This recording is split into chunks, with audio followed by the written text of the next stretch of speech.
Why is it that we should not miss serving the Lord excellently? Alam niyo po kung bakit? Because serving God entails really tremendous blessings. Because serving God is our moral duty to our Creator. Tungkulin po natin yun sa ating manlalalang. Sapagkat gusto man nating lahat o hindi, talagang lahat pahiram eh. We serve God because simply, He is worthy. Look at Revelation chapter 4. You are worthy, O Lord our God, to receive glory and honor and power. For you created all things.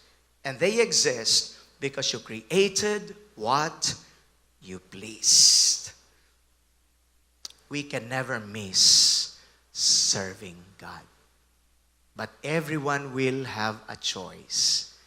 Kasi pagdating po sa paglilingkod sa Diyos, hindi ho talaga pilitan. Everybody should have a conscious desire. Hindi na ako papayag na manatili sa isang talunan at walang saysay na buhay.